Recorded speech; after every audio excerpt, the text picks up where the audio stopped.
industry in China and the lessons for India. I request all of you to please keep your cell phones on silent during the session. Over to you, sir.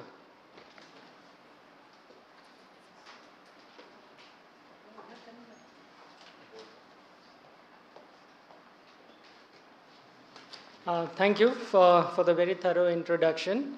I won't take long because we are slightly running late. I think it's 2:15 now, so I'll try to aim to finish it by 3:40. Is that okay? Yeah. So we have around 1.5 hours of good discussions. Allow me to thank the MIT School of Governance for and the Shivnadar University's Himalayan Studies Center and the Institute of Chinese Studies, New Delhi, for having me here. It's a great honor for me to be present here in this amidst this August gathering. Thank you to Dr. Parimal Maya Sudhakar for asking me to be chairing one of the sessions. I am Dr. Rupak Jyoti Bora. I am the Associate Dean for External Relations at the School of Liberal Arts, MIT World Peace University.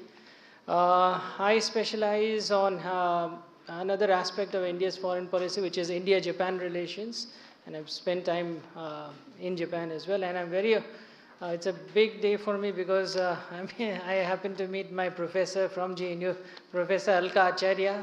After maybe around 14 years, it's a great honor for me to be at the same forum as Professor Acharya. We used to look forward to her speeches, her lectures, and her all-round help in the university while I was at JNU at the School of International Studies. So this session is about technology in China's new development concept. I am not exactly a technology guy, but I'm here to learn. And that is why I'm here. And we have a host of very learned speakers. Professor Arvind Yelleri, Professor Y. Nityanandam, and Mr. Divya Pranav. I'm looking forward to very interesting presentations from all of them. We have around 12 minutes for each presentation and 2 minutes for Q&A. And if there is any time left at the end, we'll have another round of Q&A. So without any further ado, I hand over the mic to the first speaker, Dr. Arvind Yelleri from Jawaharlal University, New Delhi. Thank you so much.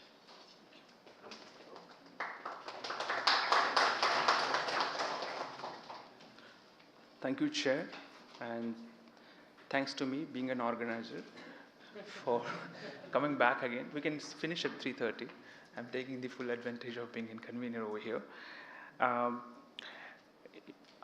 After yesterday's inaugural session, I did mention yesterday, but I had to keep it absolutely tight-lipped, saying that when we meet tomorrow, that is today, we're going to discuss a lot of issues, debate a lot. There was a point made yesterday that why didn't we use AI to predict divorce, right? There was a mention that yesterday. We did expect Doklam to happen or Galvan to happen after 1962, immediately on the second day. We didn't need any AI for that. So we were absolutely vigilant about China's activities traditionally on the borders, beyond borders.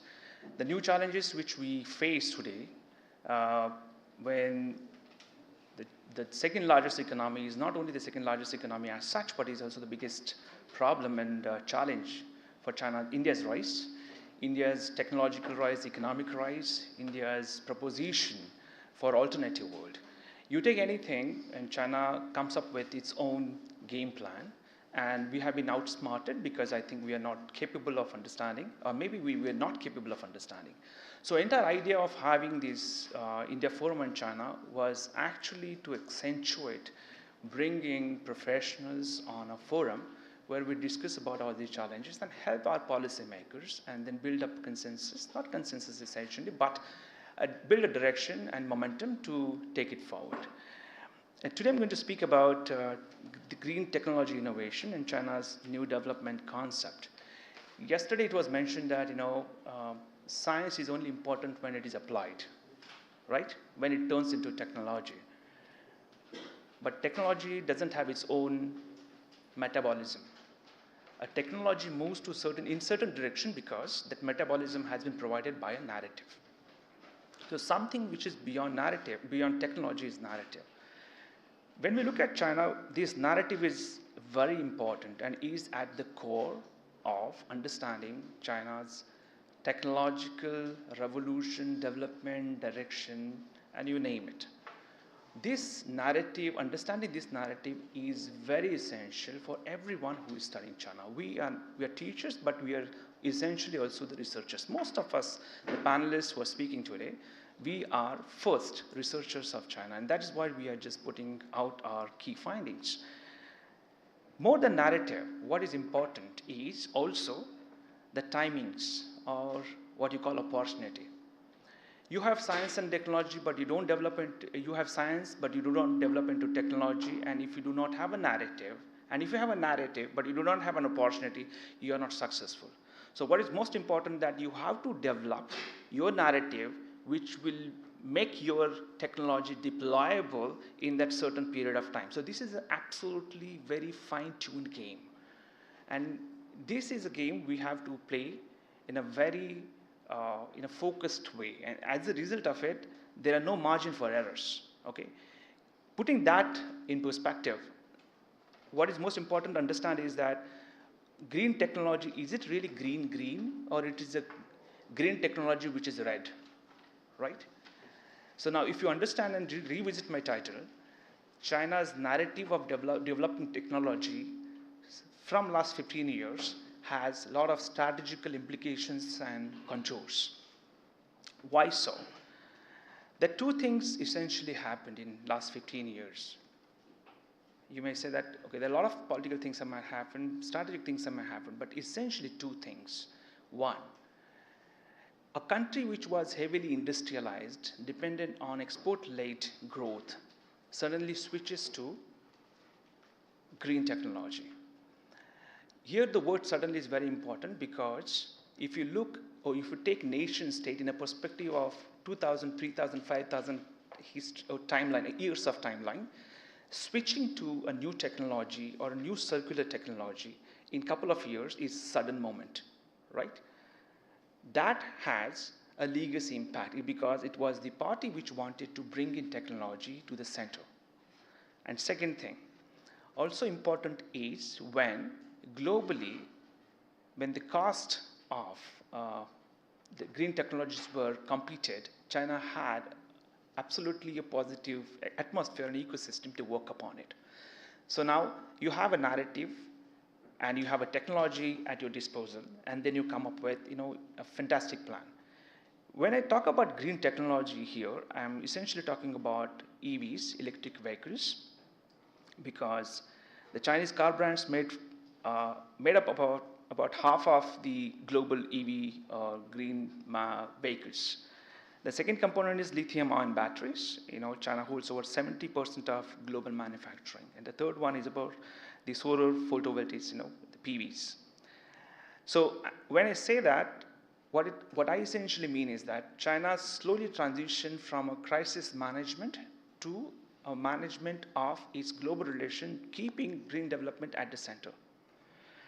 And what is most important over here is China has slowly transitioned into a strategic industrial policy. And this, when I say strategic industrial policy, that means that they prepared for a long-term policy gains, long-term policy aims.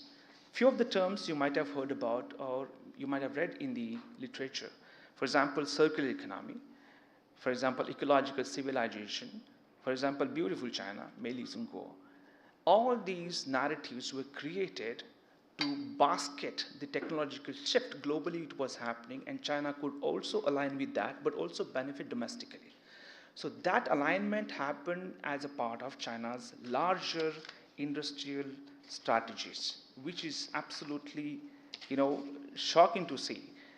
America and most of the European countries, which were actually doing this upstream job and then developing technology and downstreaming it, distributing it, did not even anticipate that China would climb up so fast and so at such a pace. Okay. Now, when we talk about strategic policies, what was at the core of strategic policies was instituting broad policies. Remember one thing, it did not happen overnight. When China started talking about green technological development, it essentially said that it has to meet two ends. One, it has to develop the domestic industries, innovate, as well as traditional and often dirty but critical upstream industries need to be rectified.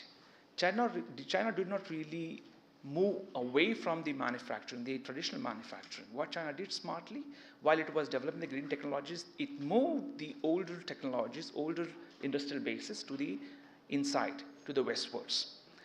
Then, second thing, China made sure that it turns into accelerator state. This is most of us who know the industry well, whether that's Manjunath or Divai and maybe Venkat also, the job of accelerator is to enable the capacities of the existing enterprises. So what China was trying to do is actually was not doing inventions, but was actually capitalizing on the innovation which it had and turn it into make China in the accelerator state. It was the bestest way to make the existing system without making any major disruptions, create it as a motherboard and then plug it in and then run it. Most of us are rather infatuated with the idea that how China became so fast a country which could come at the center stage when it comes to the green technologies. This was the module which was developed by the Chinese. There is a argument which says that China knows how to make from 1 to 2, 2 to 3, 3 to 4, 4 to 5, right? That's just an additions. But the problem with China is it doesn't know how to make from 0 to 1. This is a major problem. And as a result of it, if you see the trajectory, if you remember my first words, a narrative trajectory, China built from 1 to 2, 2 to 3, and 3 to 4. And China is doing it brilliantly. Let's not shy away from that, right? But we cannot definitely have a common currency. Right. What comes to the next is the overcapacity. Remember one thing, when China started developing the green technologies and then the green development, it had to cater the major problem what China has been proud about, like huge warehouses, dry ports. And then China was stuck with these overcapacity problems. So essentially, when China was developing these narratives, trying to institutionalize broad policies, it had to deal with the consolidation of the overcapacities, which came as very natural thing for it. Then, once China started trimming down the overcapacities, what came next was the supply chain security. I'm a researcher, but I'm speaking like a management student here, but that's the interdisciplinary nature of studies, what China forces us to do. Interestingly, there are 3 aspects of supply chain security. China's industrial approach has been, in past 15 years, is to control the domestic input materials. They want to control the production of the critical minerals and the processing of it. And secondly, make it attractive for the investors, for the domestic economy, so it builds upon that. The second phase of that, based on that, dominate the supplies internationally. So once you have controlled the productions, you can control the supplies. Once you control the supplies, you control the market and the metabolism of the market. Simple 3-line formula. And what happens, the best case I can give you? Today, yeah, I'll try to wind it up. So today, I give an example. China controls 70% of lithium cell manufacturing, the first line, okay, controlling the production. And China also is one country which controls 13% of global supplies of the lithium cell. China dominates it, right? And let's take the polysilicon. Manjuna spoke about the semiconductor industry, right? It's a key industry as well in solar panels. China controls 80% of the production. So you have the entire system, China developed it, making everyone look green, but it was not green, it was red rather, right? 1.5 minutes. I'm concluding that. Now, interestingly, while these things were being restructured domestically, when China's leadership was trying to do it, was trying to realign the domestic forces, domestic production lines, trimming down, what it was essentially doing that, it was trying to build bilateral alliances. China doesn't believe in multilateral alliances. Those are all bilateral alliances. Belt and Road you have. I will not go and speak about it. I think you have done more studies on BRI than myself. Okay, so the China worked upon building bilateral alliances, and these bilateral alliances is only one to keep the other countries outside the competition. That's very important. Today, what worries China the most is it has approximately 600 billion of technological exports to EU, and today China is already thinking about what happens if we are displaced out of EU. So we have to talk about it, right? Last 1 minute. Now, what China is doing now, essentially, three things: promote, protect, and partner up. So China is silently promoting its security-oriented strategy in great development, protecting its local industries, and also partnering with the international big players. I have examples to give from that. 1 minute or shorter than that, let me come up to quick things. By 2023, China held approximately about 180 billion Chinese yuan of green bonds, okay? And it issued those green bonds. When it is green standard is concerned, I often speak about those who are working on technology. China is not creating the most smartest technologies, but China is creating alternative technologies, the standards of technologies, the lingo of technologies. China is looking beyond that. Huawei is already building 7G. It is already selling this 6G to some of the markets. If you listen to Ran Zhengfei, the way he talks, he said we are already into 7, we are already testing the 7G. Green technologies. Chinese patent filing in green energy research has increased from 242,000 in just the period of 10 years, 2005 to 2015. So I'll not go beyond that. I just want to conclude saying few things. One, there was a famous statement which was made by Jessica Chen Weiss at the Cornell University when she said, we cannot dominate China by putting out China, right? So don't try to out China. So essential idea for us is, I think yesterday we were talking about, there are few areas we have to be carefully looking at China, what China faltered in, where China made mistakes. We need to learn from there. One. Second thing, if you look at, because international politics is not something like a big science. It's as simple as 1 plus was 2, and sometimes 1 plus 1 is 11, but it is predictable. What I mean here is that the way China is trying to manage its economic relationship with the US by de-risking but not decoupling, India can also do the same thing, not overnight of decoupling but de-risking. Essentially, it is very important to understand that China is going to remain a major challenge, even if it is a green development or green technologies are concerned. And we have to improve our abilities to deal China challenges in different fashions. So it is not green developed essentially, it is a red development. It has a lot of strategies behind it. We have to understand as a researcher, student, professional, and in any other fashion. Thank you so much.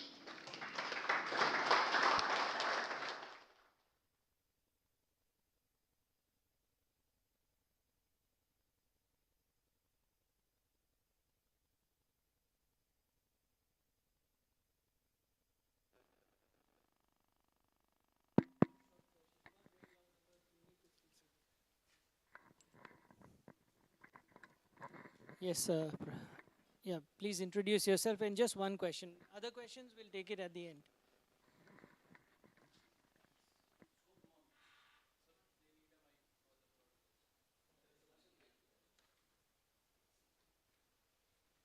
Please introduce yourself. I know you, others don't.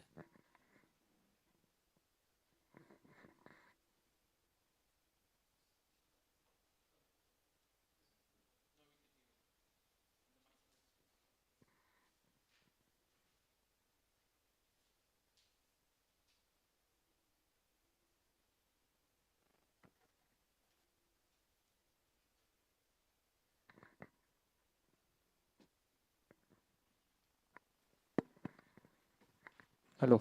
Yeah. Good afternoon, sir. Myself, Soham Deshmukh. I'm from MIT SOJ itself. So my question was regarding the solar production control that you mentioned that China currently holds. So as all of us know that recently India has pioneered the Solar Alliance under G20. So do you think that ultimately the production that is needed for this Solar Alliance will indirectly go to China, and at the end we will indirectly end up boosting China's economy there rather than uh, strategizing and strengthening our own alliance? Uh, well, China has refused to join the Solar Alliance. We did propose that, but China is not on board. The two I mean, explicit answers for this. One thing is China doesn't really want India to play an important role as far as the outsourcing of the solar material, as you know, there's the other parts concerned with the solar panels. The second thing is if we can build on this, I'm a bit skeptical about it, being very critical on that. In last 6 to 7 years, we lost a lot of industries to Southeast Asian countries, to Vietnam, to Malaysia, and few industries also to Central Asian economies. Do we have capacities? Because if you see today, the EV and the solar panels, we are highly dependent on China. And if not China, then the Chinese assembled products which have been exported to India, and we are outsourcing it. Even the central government is also outsourcing the solar panels. So the route to build a solar panel is certainly lot more longer. It is not that easy to do it, to operationalize it. And that, I think, is my shortest answer to that. Yeah. Now we have the next presentation by Professor Y. Nityanandam, Head Geospatial Program, Takshashila Institution, Bengaluru. Can I get this pointer? The same, you have 12 minutes and maybe around 2 minutes for a quick Q&A. Yeah, I'll try to finish it much earlier than that. Okay, thank you. Is that fonts changed? Of course, this is not my font. Can you open it, the PPTX which I've given, or the PDF?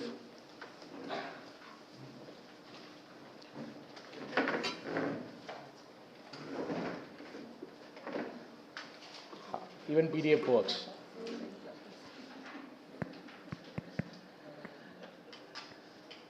Just download it, it's fine. Can you download it?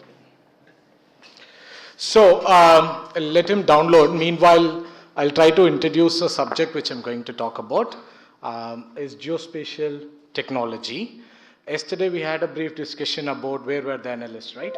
So this is the technology, and the people behind this are the analysts who can look at what's happening beyond borders and who can intimate people on ground, right? So thank you. So this is my font. Okay. So before I get into this, I just want to know how many of you are aware of a subject called geospatial technology. You can raise your hand. Feel free to raise a hand. Great. Very few, right? Oh yeah, I will not, ma'am. So then how many of you use mobile phones? It's a very stupid question, right? But you're living with the technology. Your mobile phone will not work, and then don't come to me and say like I use a old phone, or int guys use a phone where there is no internet, right? But then if you use smartphone, so you are using the technology and you're part of a technology and you're living with it. Because if you try to say no to the location information in it, your smartphone will not function with almost none of the apps, right?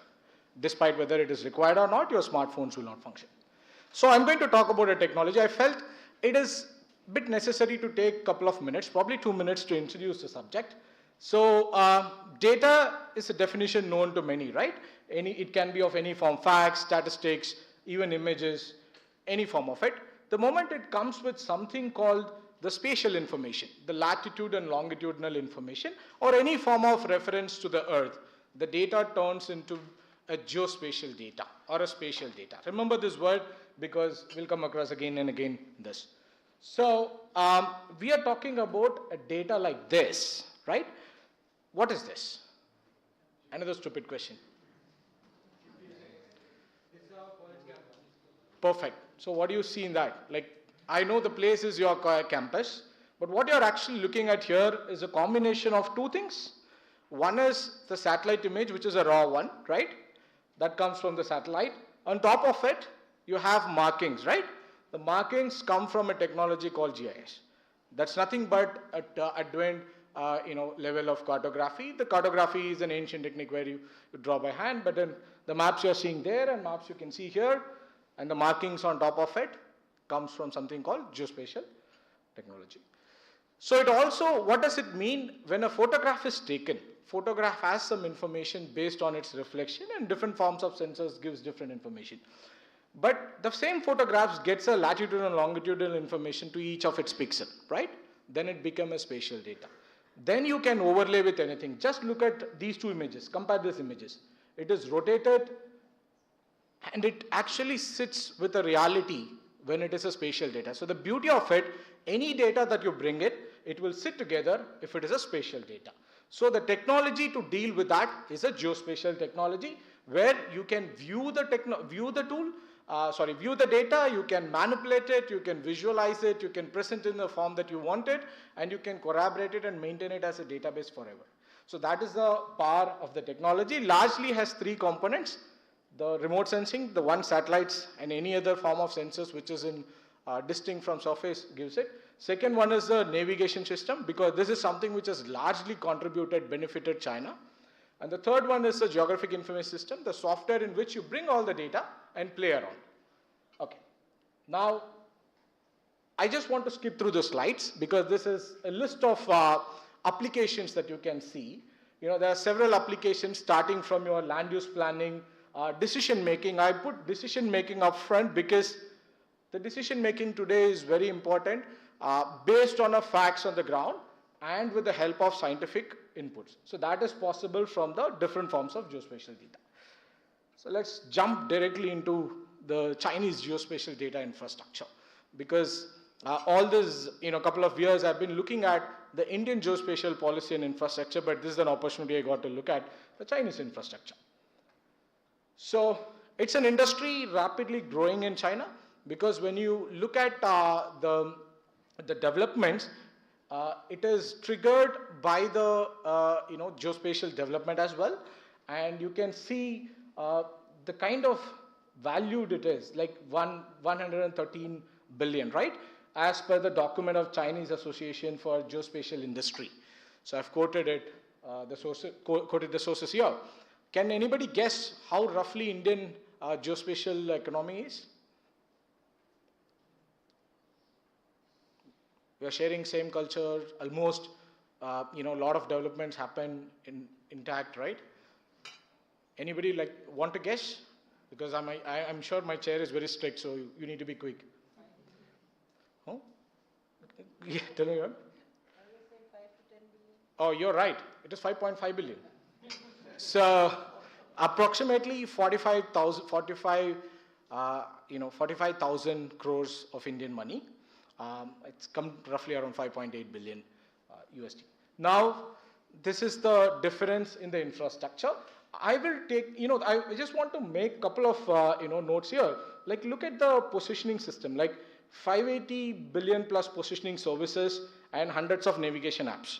This is feasible when people have their own navigation system, like Baidu is their own navigation unit. So, but then India is, I am comparing India because I just want to give a context, right? So we are still building our own navigation unit. Probably after the fully operational navigation unit, perhaps our economy will also grow. Now, what has actually led to that development, that number, right? So there are a few steps people have taken over the years. I have brought down the years here. So geospatial data standard. It's a first step, I would say, surveying and navigation has been part of any government, for let's say 1960s and thereafter also. But then the developments happened soon after 2000. And then if you look at here, the data standards were first introduced. What is data standard? Anybody can generate GIS data, right? So I can go out using a GPS and can generate it. But what is standard? The way you collect it, there are certain parameters, the way you assume the shape of Earth, and the kind of metadata. Metadata is additional data you will give a name to it, you will say like who has produced it, what is the source of it, who funded the project, all those things comes in a metadata. So standardization was the first step. Once they brought out the standardization, the next step was including it in their development plans. Once you have different development plans, like people have environmental plans, people have, in urban context, there are many plans comes into picture. So integrate it in your planning aspects. The third one is a sharing. Once you established full-fledged infrastructure of geospatial, then people talks about sharing it. Like you need to be cautious in sharing it. You can't find much of data which is generated from China outside the China. Right? So in that way, it is so much protected, and geospatial information is ideally like that. Any country generally protects it, but China protects it at a larger extent. So once they have done this, things, they also put out in different 5 years plans in a different shape. Noticeably, if you look at 13th 5-year plan, it was largely focused on AI, IoT, and big data. Of course, there is a huge component of deploying geospatial in governance. Just one example in Indian context, I'll tell how it is useful in governance. There are different government-funded projects, right? But before the GIS-based visualization of the projects in Indian context, one can actually change the name and Gandhi ji ko DHI bhi kar sakte, DI bhi kar sakte, and then you can take money from more than one project. That is ideally feasible. Technically, you can't figure out in many of the platforms. But then the moment you have GIS as a platform, if you put out on that and see like what are the projects carried out in different period of time, you will obviously see a same place gets two fundings, right? So this is something where I've given a basic example, but then there are many ways it helps people to regularize the things, the fundings, the different works on the ground. And then the focus was shifted to climate change, and then now it is looking at more and more advancement in the field, because my fellow speakers also mentioned it's not 0 to 1, right? So they jumped into 1, 1 to 2, and 2 to 3, but then now they are also focusing on getting into 1 by looking at and questioning the fundamentals of the way the technology works and the algorithm works. Now, in modern day context, this organization has a huge role in the development of it. That is National Administration of Surveying, Mapping, and Geoinformatics. It has evolved over a period of time. Earlier it was called in a different name. Now it is being called in this. They are largely controlling, supervising, implementing policies, and looking at major projects. So when I say major projects, while these are the applications, I'll just get into some of the major projects, including Belt and Road Initiative. Right? So we all know, we can see Belt and Road Initiative maps online, right? Most of the time you see something called a raster map where somebody has, grossly drawn something, and then you can't figure out how it is, what is the length of a road in a particular area. That is a job of us. So ideally it comes to the vector file where you can make those measurements. Now, is geospatial used just for making maps in that? I would say no, because if you look at the optimization of route, where anyway you are doing it with Google Maps to find place A to place B, right? That is called route optimization. Route optimization, assessing environmental impacts. There are set of LIDARs. LIDARs are an instrument which looks up space and provide pollutant levels at different height. So those LIDARs are also deployed. Indeed, I would say that's one of the best way if we are really wanted to mitigate Delhi's pollution other than the political aspect, where we need to columnize the pollutant levels and characterize it, and they have established a beautiful network of LIDARs on their way. And then managing construction, and then monitoring aspects also being carried out with the help of geospatial infrastructure. Not just that. They also use this for high-speed railway monitoring, especially if you look at the second point, the SAR, Luton 1, that is something that looks at a subsidize of land on a particular area. What is subsidized means like when the land area goes down due to some activities, either it can be a natural activity or a man-made activity, where the land goes to some, few centimeters. So imagine there are technologies, the geospatial component helps you find a subsidence level of centimeters, right? If it goes below certain centimeters. In this case, specifically in this area, it has gone, Jinan, it has gone because of rapid urbanization and over pumping of groundwater, right? So it's not just that, they use for highways, they use for ports, especially in South China Sea also, it's being largely used to track their movements and so on. So geospatial, it cannot be described without military aspect. So around 80% of the data in any military and any country which has a significant military component, 80% of the data is having geospatial tag to it. But we need to think how much geospatial intelligence or geospatial component exists in their practice, reconnaissance, and other aspects. But then they use extensively, especially in Tibet Autonomous Region. It has been extensively, the maps are quite detailed, and it extensively describes the land features and resources in that area. That is for a reason like this. Can anyone like to guess, because I believe we still have a couple of minutes, anyone like to guess when was the occasion? Of course, I've written it there. This is 10-line map, right? So it was released on an occasion, right, when a geospatial, the survey and mapping publicity day was celebrated. So we are the geospatial guys who are the reason for this map. So it was released at a particular instance when the official from a ministry was saying this map is being released in order to you to identify your own resources and to aware of your territory and utilization of the geospatial resource in a better way, which means they are still saying the geospatial technology can be utilized in a better way than what is being used at present, right? Yeah, that's perfect. So while all this is possible because of very good, universities which functions in China and special administrative regions. So I have just listed out top 10 based on the source I've given here. The 10 universities, you can see the infrastructure is so good where you can take out a research from land to moon.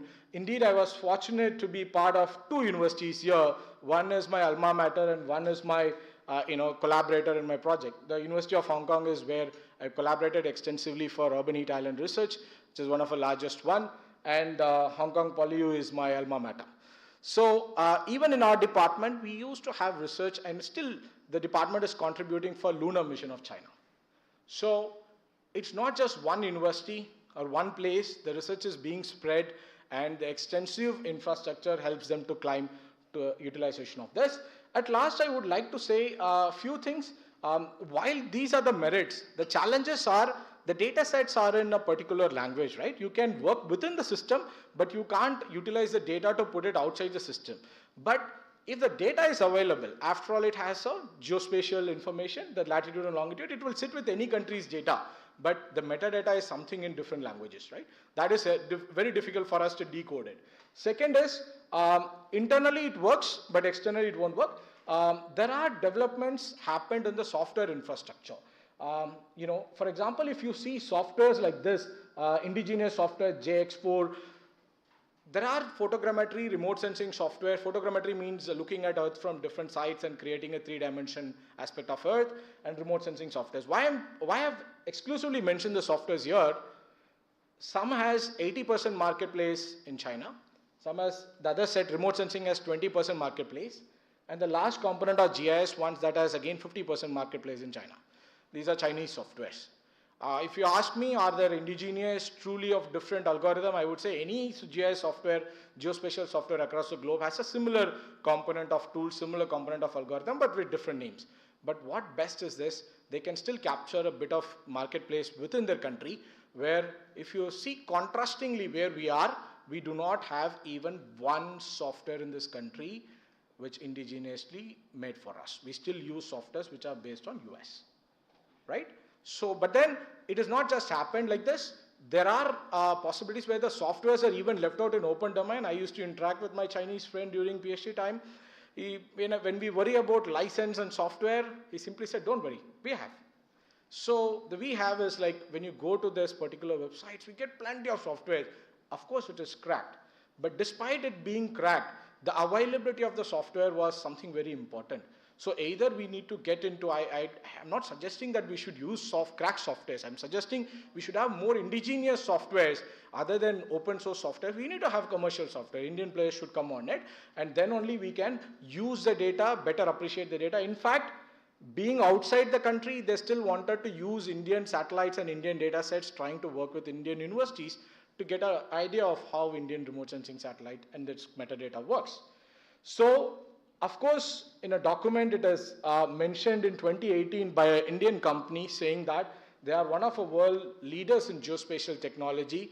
They were ranked 6th in 2018. I'm sure, they have outpassed all the people, and then probably they will be in top 3 position now. But then there are not much of information on where they are, because these kind of studies are not being carried out. They have extensively utilized the geospatial tool for solving real world problems. That is something where we are trying to catch up. One last example where we are in terms of the policies which they have brought out, right? In 2005, I think in the same period we do have, if you look at our policy efforts, what we have taken, we are almost on the same line. But the question is of how we are implementing. I'm not sure how they have implemented. I'm talking only based on the document which are published, right? But then we had something called the geospatial policy, which is going to have a second-year anniversary in 5 days, where they don't have the policy, but whereas they implemented and deployed in different 5-year plans at different stages and enforced the things.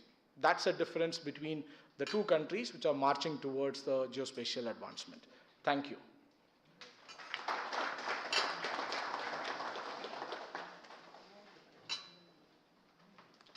Thank you, Professor Nityanandan, for an excellent presentation and also for sticking to time. So I think we have time for just one question. One question now, the others later at the end. Yes, please introduce yourself.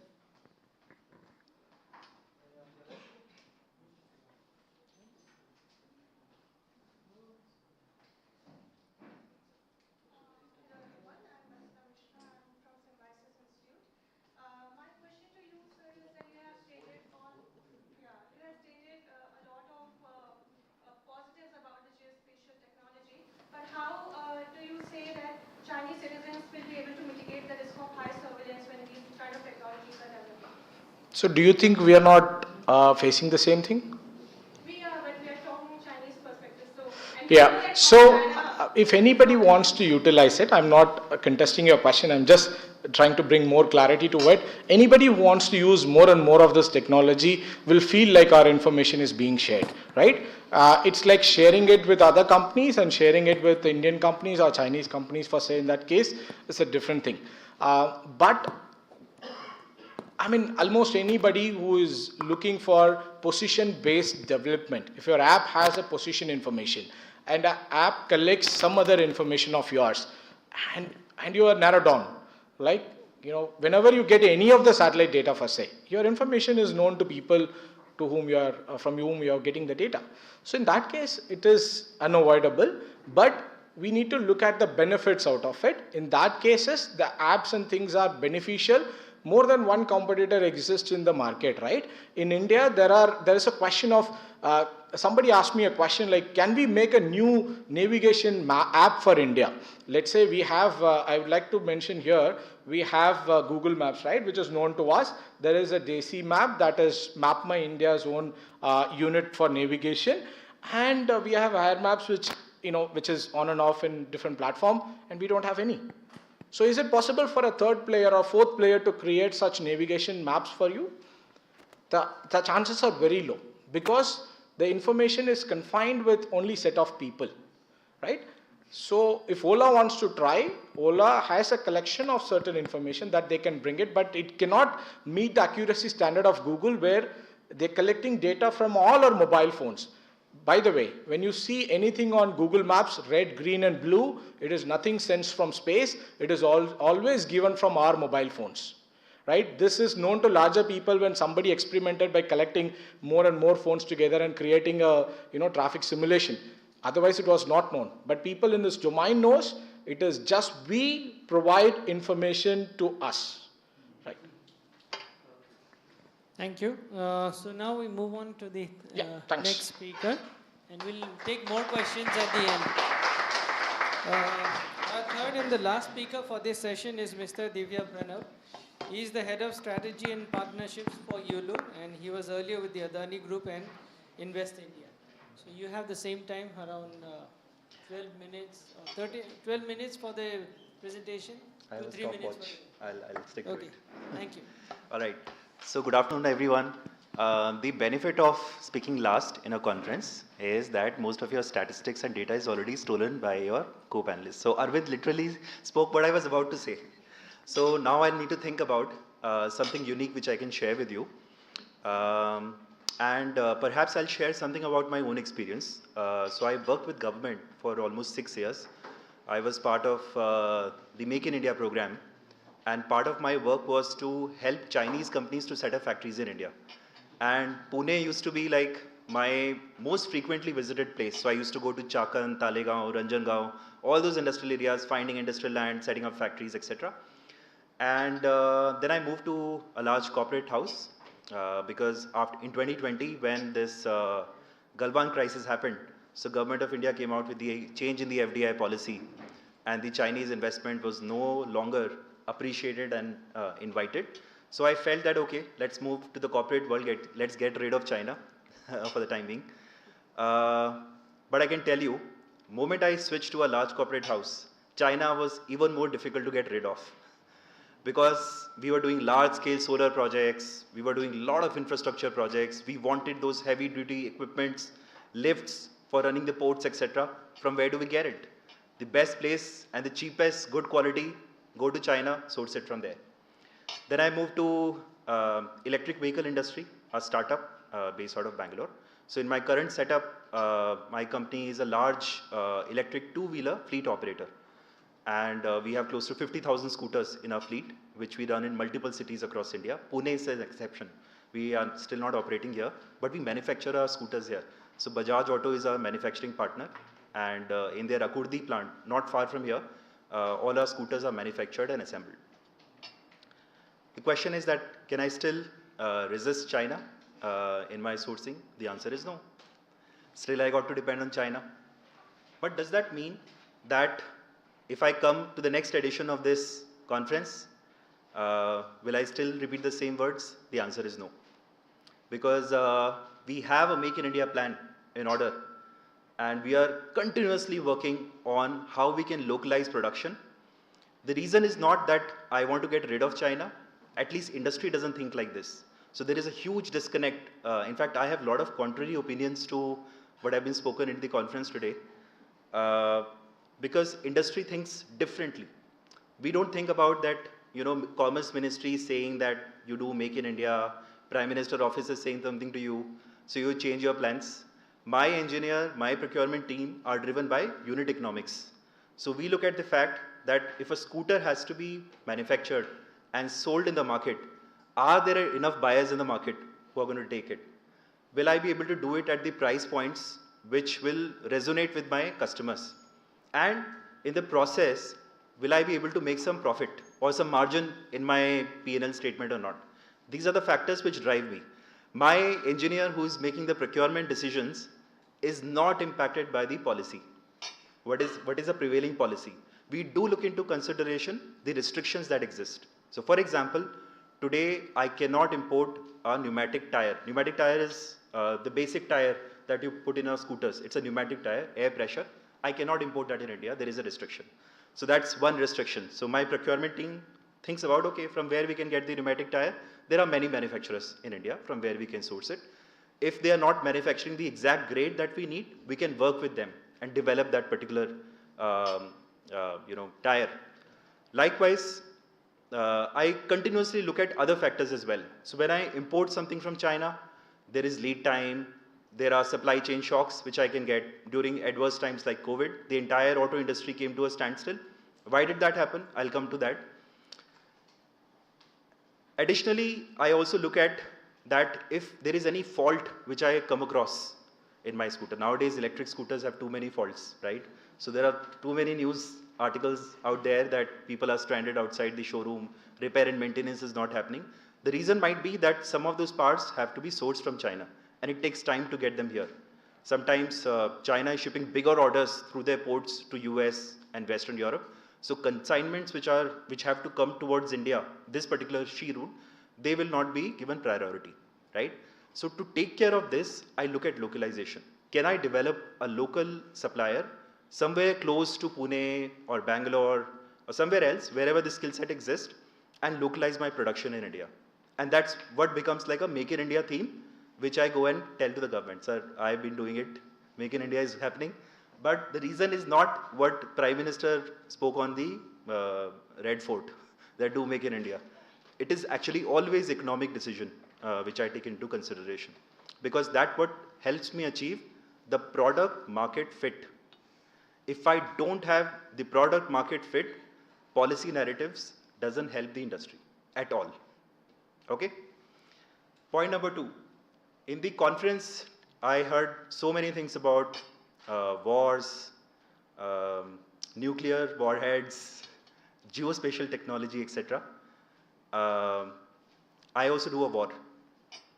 This war is against the pollution. This war is against everyday commute challenges which students might have to MIT campus, or some of us have to our workplaces, right? This is also equally important.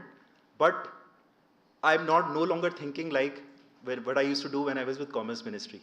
Here I have a very, very specific problem at hand, that how do I make the commute cheaper, affordable, and faster, also at the same time create something which resonates with the national policies of Make in India.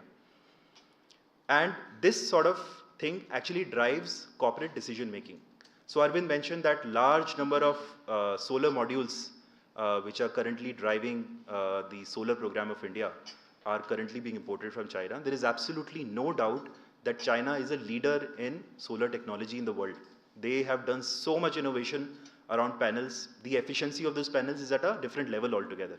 But that does not mean that Indian companies are not doing it. Like my former employer has a 2 gigawatt solar cell and module manufacturing facility supplying to the Indian projects.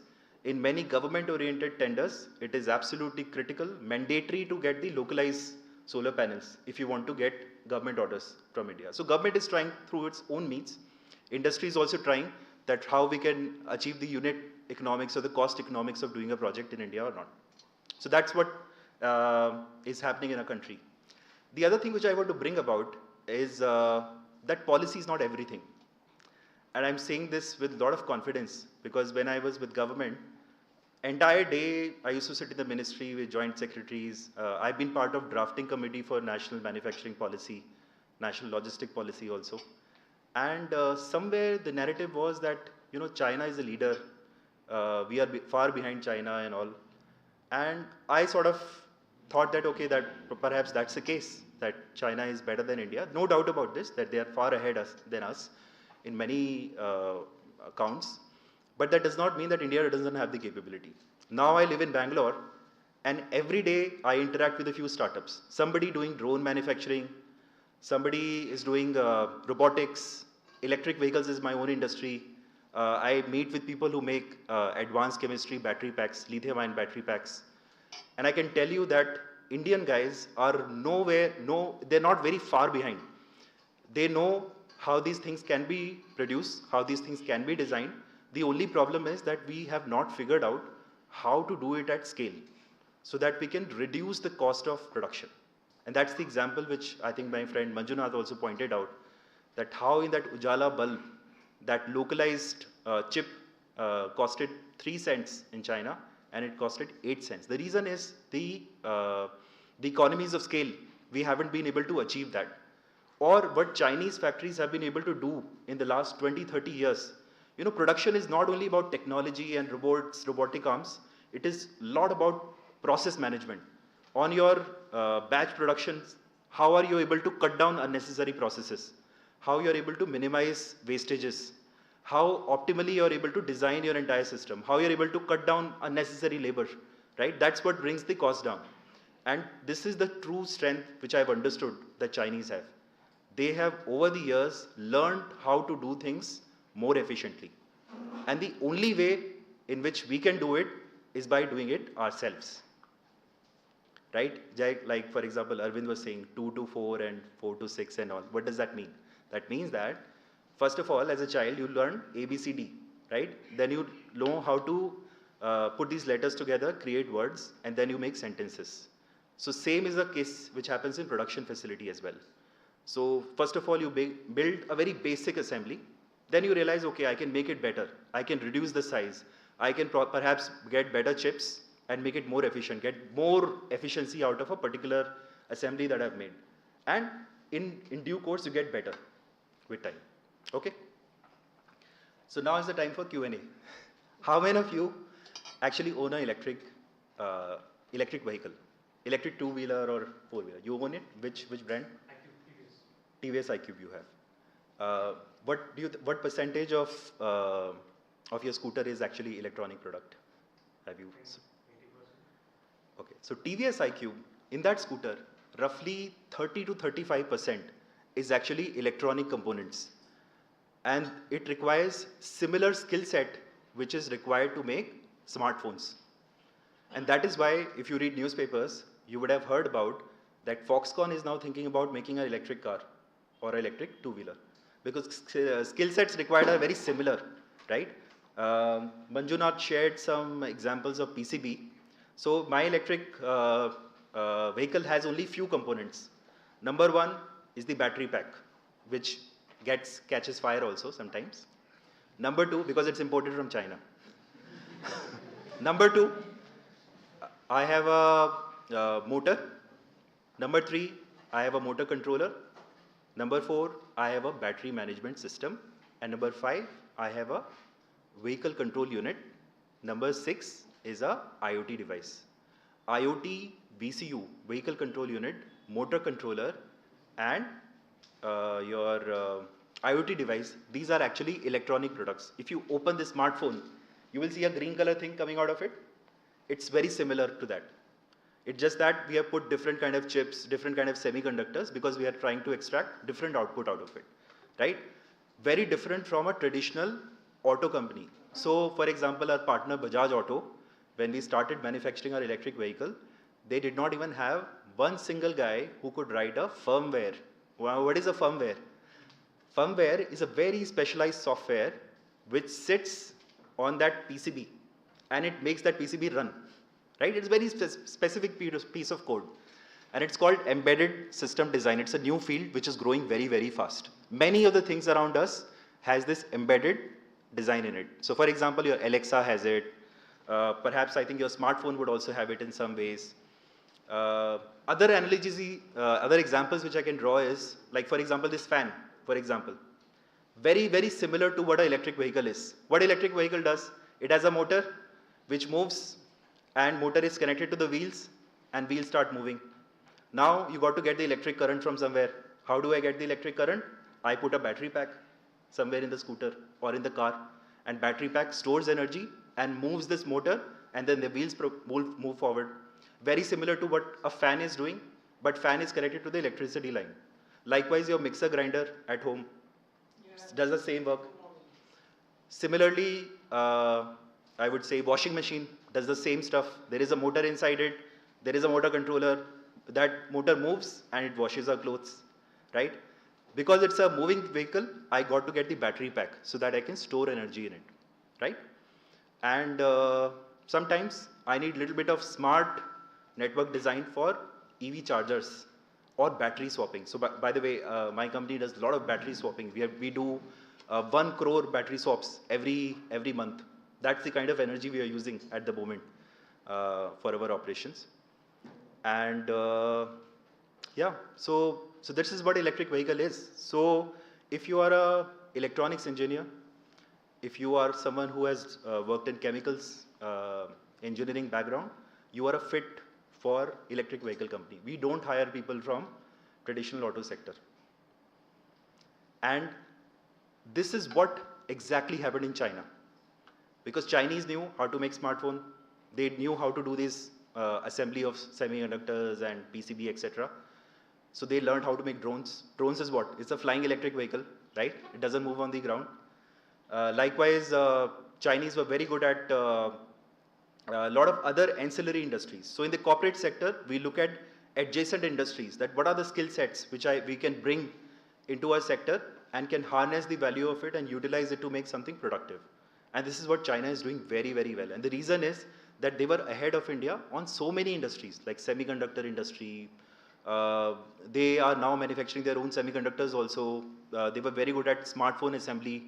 And they had all the manufacturers which were already doing it. So those guys pivoted a little bit and they started doing electric cars. And now Arvind told us that 50% of the electric cars sold in the world are actually Chinese electric cars. They are giving such a tough competition to Volkswagen, BMW, Mercedes, that all those players are now forced to get into joint ventures with Chinese companies. Baidu, for example, many of them are signing up with Baidu. For what? For connected devices technology.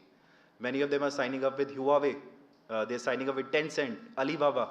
Reason being that these companies have developed amazing kind of expertise on artificial intelligence, expertise on connected devices, automated driver assistance system. So you don't need a driver anymore to ride your car. What Tesla is doing. Same thing Chinese companies are also trying to do it. And by the way, if you feel that it's only Chinese who are doing it, that's wrong. There is a company called Ather Energy in India, right? So Ather was the first company in the world that embedded a map in the console. So if you buy an Ather, you can see a map on the dashboard which can guide you to your college or home or workplace. First two-wheeler company in the world to do it. And why did it happen? Because the market situation in India is very different from China. Chinese companies, they don't look at a two-wheeler as a primary source of commute. In India, if somebody is buying an electric two-wheeler for 1,50,000, then it is everything for them. So companies are trying to see that how they can pack more features in it, how they can make it more attractive for the target audience, trying to find the right product market fit, right? So I see a lot of positive things coming out of Indian electric vehicle industry, and we can pose a very, very stiff competition. Not competition, we can collaborate with China, and we can find our own place in the world and start shipping some of our innovations to other countries like Southeast Asia, Africa, South America, where Chinese companies are dominating at the moment.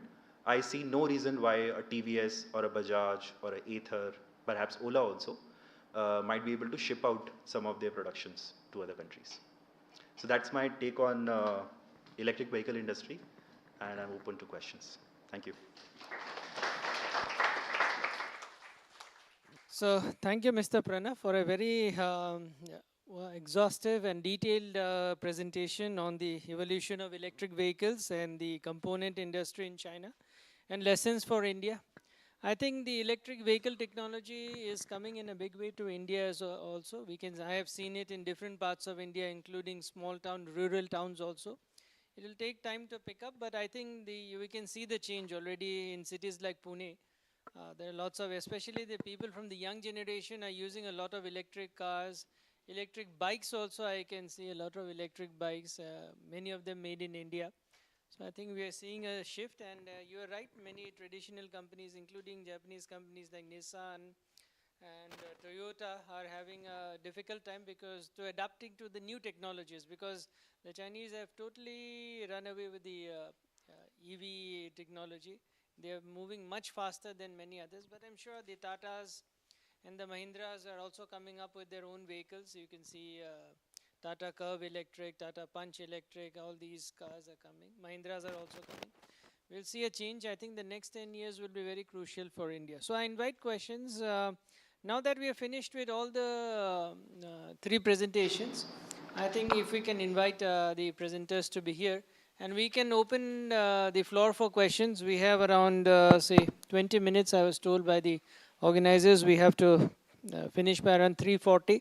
So we have around 20 minutes, and because we have not had questions to Mr. Pranav, we can start with Mr. Pranav, and then you can ask the other presenters. So we'll finish at 3:40. Is that okay? Okay. The floor is yours to the audience. And please introduce yourself when you ask the questions.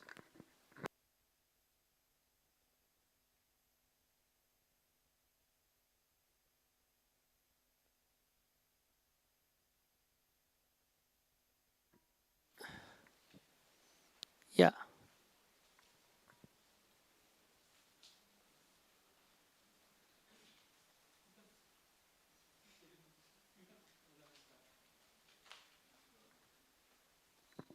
I think, yeah, you can.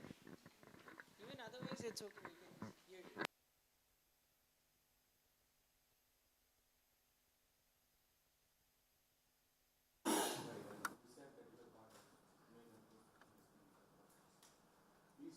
stopped inviting them, we stopped that investment in last 3 4 years.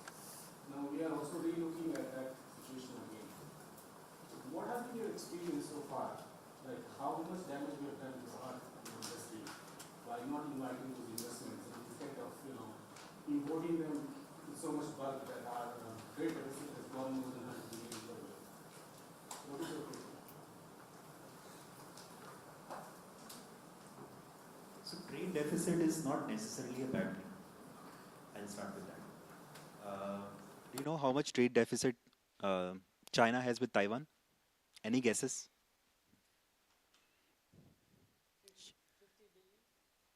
Over 150 billion in a year. This- Taiwan and China. So Taiwan is a dominant partner. Why? Because they have access to better technology, which China has not been able to replicate, or at least they're building it, but still not there. And this has happened everywhere else in the world. Like, for example, China has trade deficit with Japan also, because Japan has better advanced machineries, better access to fine chemicals, which go into many production facilities which China hosts. So I would say that trade deficit is not necessarily a bad thing. It depends on that what are you importing. So if our Indian factory is importing machineries, what's wrong in that? I'll use that machinery to do value addition in my country and create jobs here, which is the need of the hour. Nothing wrong in that. If I'm importing screw and nuts and bolts, which my local factory also has the capacity, but somewhere because of some deep discounts which Chinese companies are making, if it is hurting my domestic industry, then I got to be cautious about it. And I think government of India has been pretty cautious about it. Uh, I think for almost 20 sectors, they have introduced quality control orders to curb these kind of. So we got to look at this very, very minutely. Machinery, no issues. If you will stop Chinese import, people will have to get it from Germany, from Italy, from Japan, which are more expensive. This will hurt the unit economics of the project, which we are trying to do in India. And especially when the cost of capital is so high in India, we should not be doing it. So I am okay with trade deficit, as long as it is for the right reason.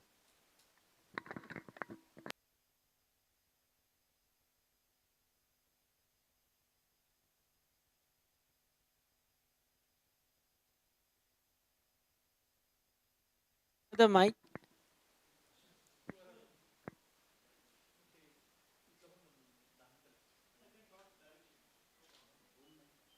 Yeah.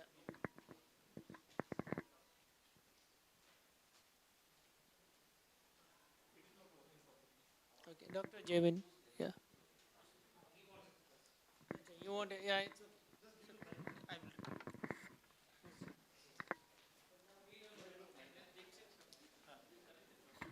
Hello. Huh.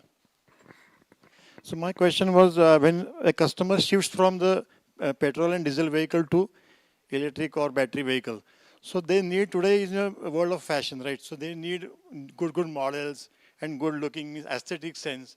So this also matters while purchasing a vehicle. Today it is not the time where people want only the electric vehicle or battery. They also need a good look of that, because the family will be going there. Because I think the models are very less and the colors are very available are very less, and there are not any guarantee of any charging stations are there, or some how much time they will require to charge the cars. Can they charge the car at home? Because many rickshaw wala sare gas khatam ho gaya, charging station nahi hai. So these problems are there in India. So how do you think you will overcome it, even if you have production with China or any country? The main thing is the infrastructure is not there. We have Samruddhi Marg, but there are no charging stations. So people like petrol, diesel. Are गाड़ी बंद तो नहीं पड़ेगी. That is no. This is okay, but wherever we, yeah, yes. Therefore, I are in politics, no. So we are going to push that thing, but what I'm talking about models and colors which are available. That was my question. No, no. When we shift, yes, yes. Okay.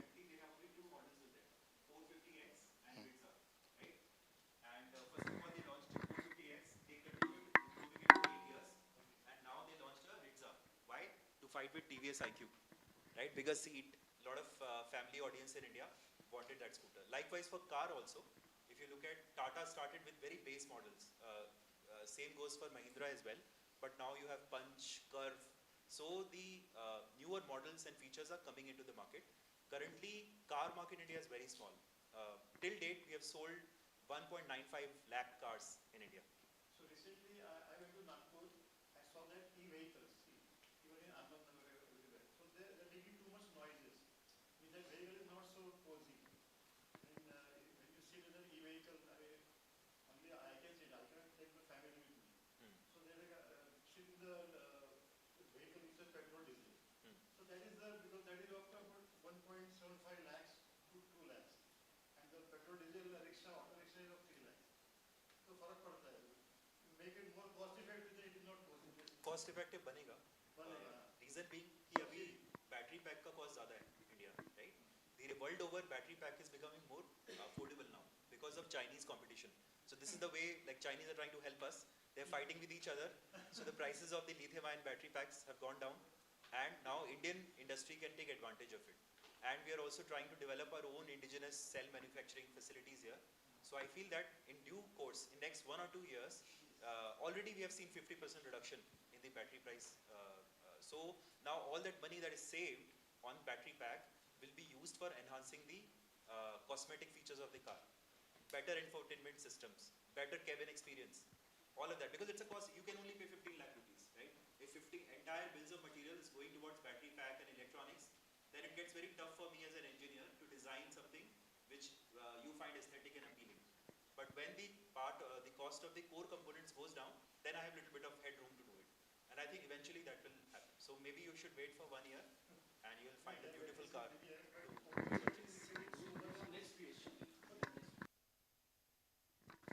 And just one small thing, you know, even if it's not about the whether the Indian economy or the government can afford it. I mean, just put it into a number. In Europe, uh, today there are 750,000 charging stations compared to 10 million in China. It's not about the economy. You cannot say that the European economies are better off than India so that they can afford it. It's not about it. It's that entire ecosystem. How much cars, licenses you have, how many cars on the road you have, and I think that only adds up to that. Just to give you the number, 750,000 and 10 million.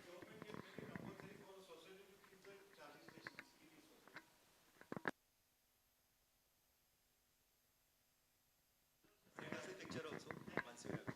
Yeah. Next, Dr. Jabin wanted to ask. I'll come to you after that. Yeah, please.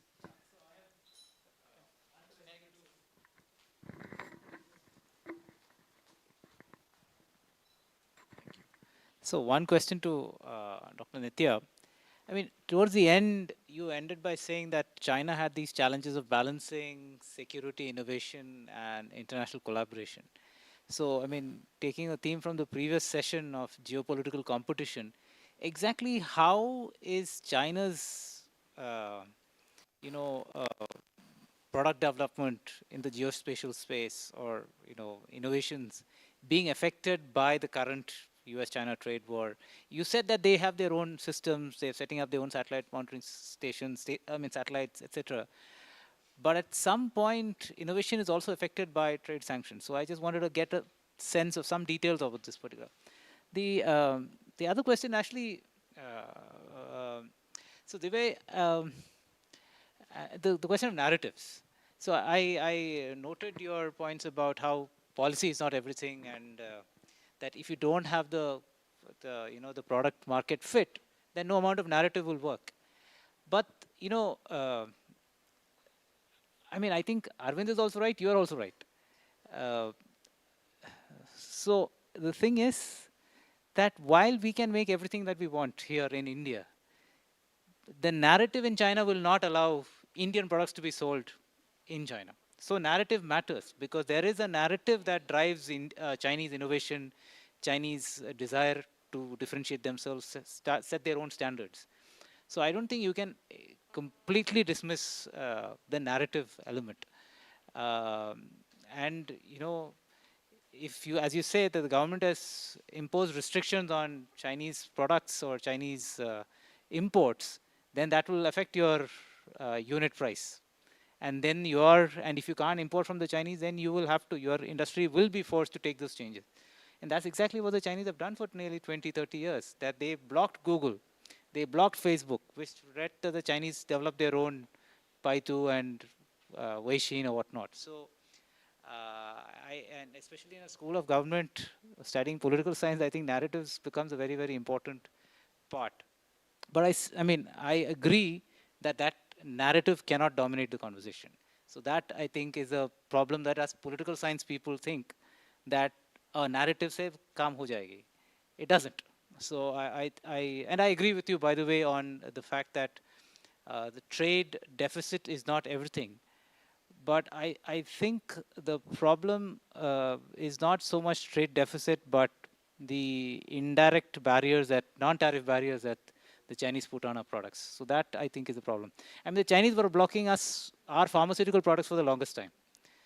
But once they wanted their public health cost systems to go down, that's when they started importing Indian products, because they found Indian pharmaceuticals cheapest. So, but do you foresee a situation like that ever emerging in the EV sector? Is there, I mean, my sense is that it won't, because it's just too tech heavy, tech dependent. Thank you.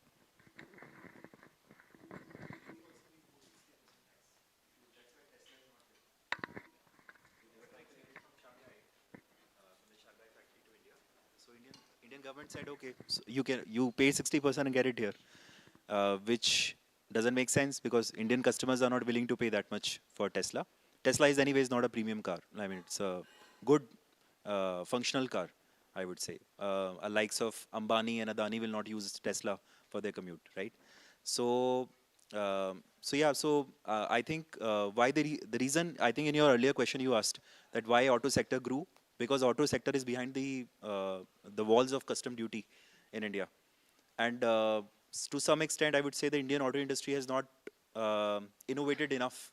We still import a lot of components from China and Japan and elsewhere. So somewhere we need to look at that, how we can come up the curve, try to develop these conventional products in-house, get some technology transfer if we don't have the capability of doing the R&D. And that should be perfectly okay. Every country in the world has done this. We should shamelessly copy also, if that is okay, and improvise on it. So, I mean, 2 to 4 kind of narrative is not bad. If you can't do 0 to 1, 2 to 4 is okay. Yeah. Dr. and then also wants to answer. Yeah, I'll answer your question. So ideally, in this case, it is not catering for the external market. The market in terms of geospatial is not about exporting. Whereas in Indian case, it happens, a lot of companies in Indian context works for foreign companies on the geospatial front. That is a certain part of services.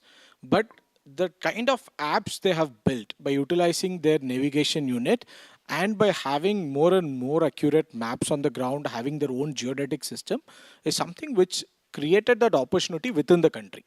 So in Indian case, for say, let's say majority of the project come from Government of India in geospatial field, right? So whereas on the other side, these opportunities are created by providing services to the people. So you are creating more and more services, more and more apps, more and more facilities. That has triggered that business. And of course, we are not using any of the apps or any of the, navigation units provided by them. Though our phones do carry certain, let's say in these days, if you buy a smartphone, you will get more than one navigation unit. It's not GPS, it is GLONASS from Russia, Galileo from European Space Agency, and then IRNAS chips are not coming up. The Indian regional navigation chips are not yet operational. Whereas our phones do carry Baidu, receivers when it is a Chinese phone. Whereas if you contrastingly look at even if IRNSS comes out, I doubt whether this will go in Chinese market. Whereas those are the people who comes first and adapted IRNSS chip. So when ISRO wants to roll out, I believe they are the first one who came out and said, we will induct your chip, right? So that's a kind of willingness to utilize it. And the industry is different. It is about creating market within the country rather than looking outside the country, where they have huge opportunity. If every of your problem is getting solved when it has a spatial component in it, there the business lies for geospatial guy.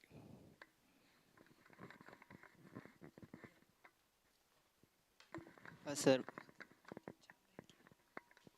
Sir मैं हिंदी में बोल सकता हूँ क्या?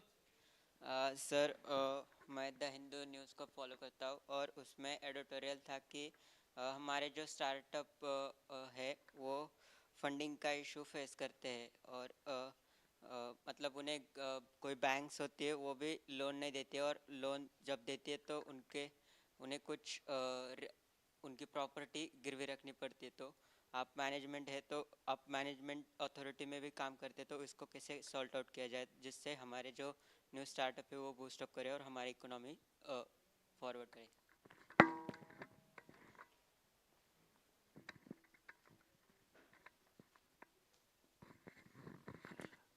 पिछले कुछ समय से स्टार्टअप्स को दिक्कत हो रही है पैसा रेज करने में, उसमें कोई डाउट नहीं है। स्टार्टअप जो होता है वो जनरली बैंक के पास नहीं जाता है लोन लेने के लिए, क्योंकि स्टार्टअप बहुत इनिशियल स्टेज में होता है, तो बैंक वाले को इतना कॉन्फिडेंस नहीं होता है स्टार्टअप के ऊपर कि उसको फंड दे सके। वो जनरली एक टर्म होती है वेंचर कैपिटलिस्ट या एंजल इन्वेस्टर्स, उनके पास जाते हैं। हाल फिलहाल में एंजल इन्वेस्टर्स और वेंचर कैपिटलिस्ट बहुत ज़्यादा फोकस्ड हो गए हैं। वो ऐसे बिजनेस मॉडल में पैसा नहीं डालना चाहते हैं जिसमें उनको कोई फ्यूचर नहीं लगता है कि ये बिजनेस आगे जाके बड़ा हो सकता है। तो इस समस्या को सॉल्व करने के लिए बहुत सारे क्या इनक्यूबेटर्स हैं। इनक्यूबेटर मतलब यूनिवर्सिटीज़ के अंदर इनक्यूबेटर्स बने हैं जहाँ पर जो अपकमिंग स्टार्टअप है वो अपने आप को एनरोल करा सकता है। इनक्यूबेटर वाले लोग उनको सही इन्वेस्टर से मिलने में मदद करते हैं। लेकिन सबसे इम्पॉर्टेंट चीज़ है कि हमेशा ऐसा स्टार्टअप आप बनाएं जो जिसका प्रॉफिटेबल होने का फ्यूचर हो। अगर आप बिजनेस में प्रॉफिट नहीं कमाएंगे, सिर्फ नैरेटिव में बिजी रहेंगे कि मैं तो ये नहीं करूंगा वो नहीं करूंगा, स्टार्टअप जब आता है, जब आपके बैंक में पैसा खत्म होने लग जाता है, फिर आप इंडिया और चाइना नहीं देखते हैं फिर आप देखते हैं कि भाई पैसा कैसे बने, कस्टमर को सेल्स कैसे बढ़े, इस तरह का प्रेशर होता है माइंड पे आपके। तो हमेशा कोशिश करनी चाहिए कि प्रॉफिटेबल बिजनेस बनाए। और अगर आपको कोई मदद चाहिए उसके लिए अपना स्टार्टअप बनाने के लिए, तो या तो MIT यूनिवर्सिटी में, मुझे पता नहीं है कि यहाँ पे कोई इंक्यूबेटर है या नहीं, अदरवाइज और भी बहुत सारी यूनिवर्सिटीज़ है, IIT बॉम्बे, IIT मद्रास, मैं खुद IIM बैंगलोर के साथ काम करता हूँ, उनका भी एक एंटरप्रेन्योरशिप सेल है, मैं उसके अंदर काफ़ी स्टार्टअप के साथ मिलकर काम करता हूँ। तो आप ज़रूर बताइएगा कि अगर आप आगे कुछ करना चाहते हैं। जस्ट टू दो या तीन चीज़ें ऐड करनी है। जब आप कोई स्टार्टअप करते हैं तो पहला आपका the first round is FNF fund होता है, फ्रेंड्स एंड फैमिली राउंड होता है। जो भी आपके पास जो एक्यूमुलेटेड कैपिटल जिसको कहते हैं उसके उसके बेसिस पे आप स्टार्ट करते हैं, FNF राउंड होता है। आप राउंड A B C में बहुत बाद में चले जाते हैं। FNF के बाद दूसरा जो राउंड आता है वेंचर कैपिटल एंजल इन्वेस्टर पास जाते हैं। तब आपने प्रूव करना होता है कि आपका जो इंक्यूबेशन पीरियड में आपने जो काम किया है, because being a part of a startup, I being a part of startup, we have been giving services to मेरिक्स also, Nomura Foundation and Indo-Pacific Outfit also. I'm part of that one of the startups. So आपको वो FNF में survive करना पड़ता है पहले, और वो 2 महीने से लेके 6-7 महीना हो सकता है। उसके बाद आपको VCs के पास जाना पड़ता है। VCs के पास जाएंगे तो they'll ask for you some share. ठीक है, ये शार्क इंडिया नहीं, I want to talk like a shark India here. But I'm saying is that period of you, वो एक period होता है उसमें आपको कैपिटलाइज करना पड़ता है। Incubation centre, lot of the incubation centres, government of India भी अभी स्टार्टअप्स के लिए they have already started giving funds. So मुझे लगता है कि वो एक पीरियड है, वो पीरियड बहुत नाजुक पीरियड होता है जिसमें आपको सर्वाइव करना पड़ता है 3 या 4 महीने में, जब आपको स्टैब्लिश कर सकते हैं, then you can sell out anything. As I heard somebody was telling me, you can sell even the mitti also if you show the confidence into that. Next question, Professor Alkaj. No, I think we can have it. Yeah, sure.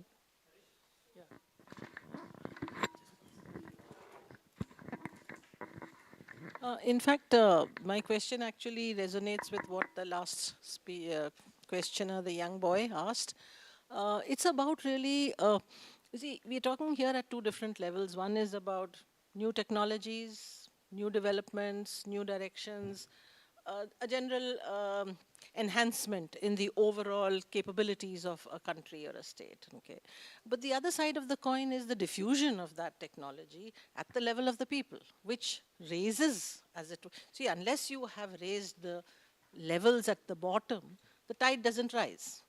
I mean, go back to how the auto revolution came about. First, in comes Sanjay Gandhi and says Maruti car everybody can afford, and so he sort of made that. Tata comes in, Nano, 1 lakh.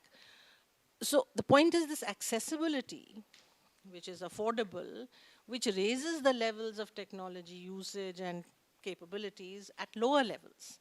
So the ecosystem which can, and so Arvind's point brings it out, that we don't have that ecosystem in which actually we have a matching kind of a dynamism coming from below, which will raise the level of the country as a whole. At the moment, we are talking of niche areas which are targeted at elite kind of sectors, which are targeted at very specific kind of. So if we do not think in terms of diffusing technology and technological capability at lower levels, at level of people, I don't think we are thinking as a nation. So it's just a comment maybe.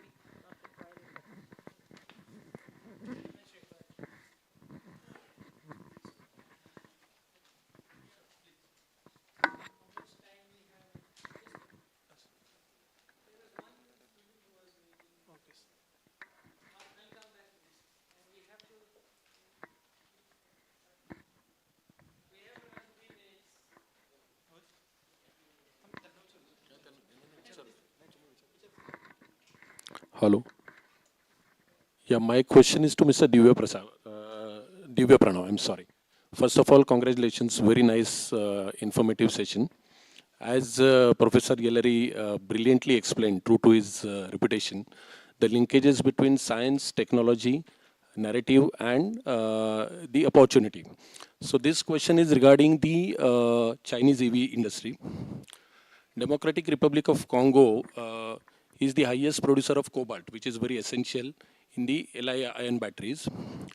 And it produces 55% of the world's cobalt. And 90% of it is exported to China.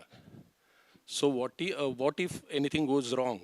How is Indian EV industry gearing up for the supply chain shock?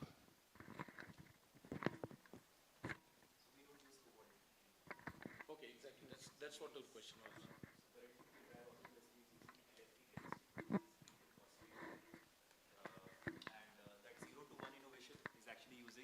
Solid state batteries, sodium ion batteries, like reducing dependence on the rare earth metal, because the rare earth is completely under the control of China. So you got to innovate in your lab to identify new ways of storing energy, and that is already happening. Some people are doing it in India. Perhaps some of this might happen in Europe or overseas. Large Indian corporate houses might do some M&A acquisition, like M&A activities, acquire those technologies, bring them to India. Reliance has done that already. So yeah. So some startups might do innovative stuff here. So a lot is happening in that area. Just time for one last question. We'll take.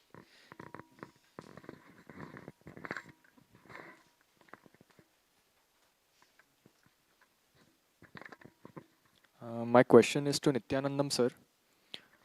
Sir, earlier my fellow mate asked about the surveillance question.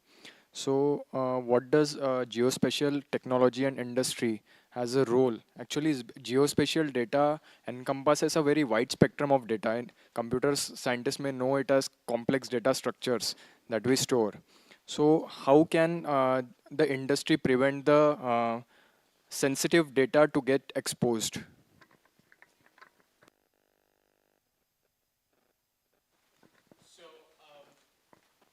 Industry is something where, if you look at the applications in your phone, right? I'm just putting out at a larger kind of applications. If you try to say no to the location information, as I said in the beginning of my, talk, your app will not function. As a user, first of all, we also need to take care whether the location information is necessary for that app or not. For say, Zomato requires a location information. Tinder requires a location information. Instagram, do you need location information? But we give, right? So this is the first step at our end. And how many of you turned off Google location history in your Google account.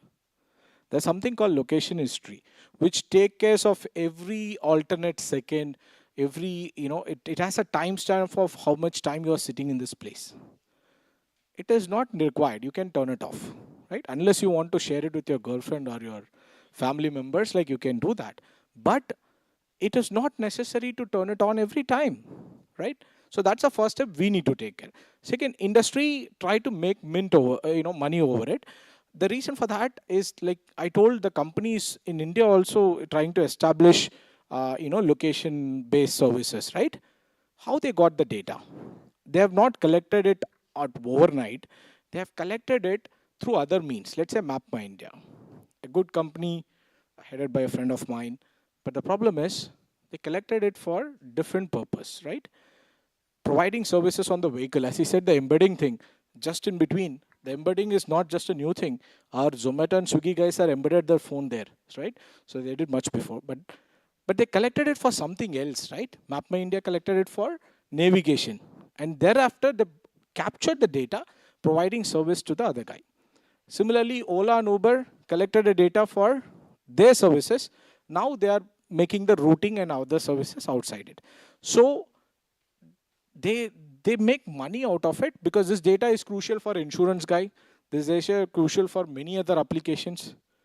So this is ideally taken. So we also need to prevent that to some extent. And there is no regulation because it's all clearly written. You have given consent by yourself. They're not, taking the data because these just things are strict. So I'll just.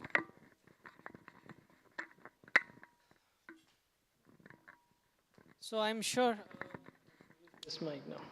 So I'm sure all of us will agree that it has been a very fascinating session, afternoon session. Generally, afternoon sessions are very lousy ones, and many of them doze off to sleep after a good lunch. But this was not one of those. We had no time to sleep. We had no time to laze, because there is such an exciting discussion going on, and I'm sure all of us have learned many things from this. I would have to check where is my Google location history and turn it off now. I would be very careful, especially because I work a lot on India and Japan. That is, the geopolitical angle is also there. But anyway, there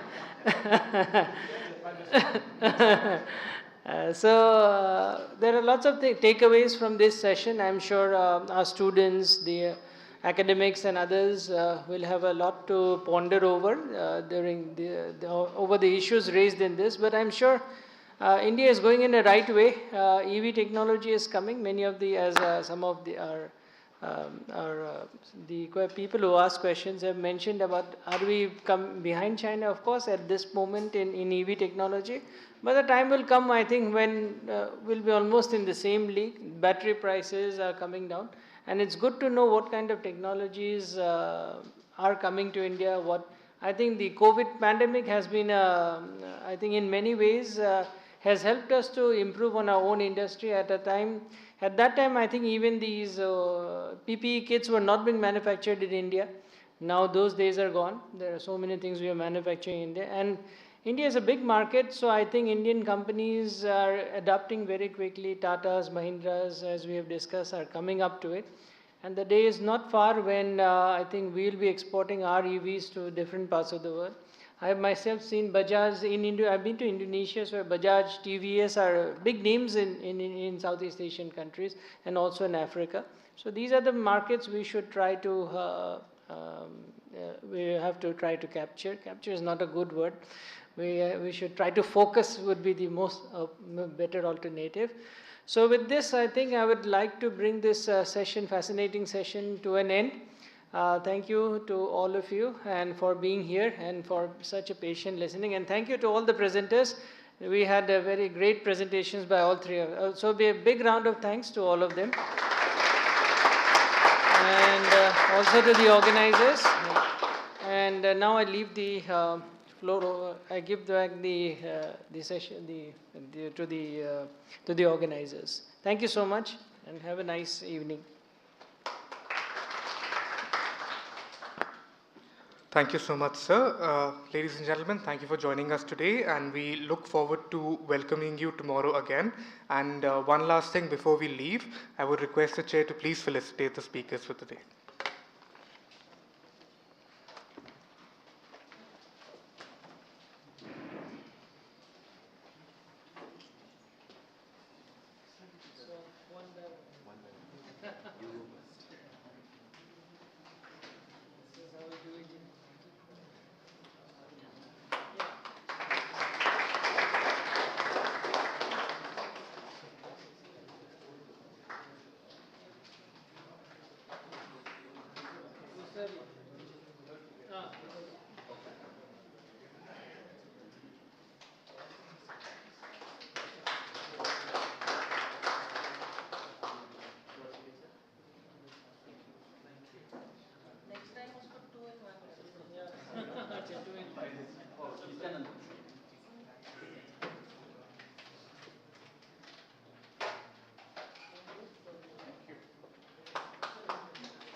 May I please request Professor Alkacharya to felicitate the chair?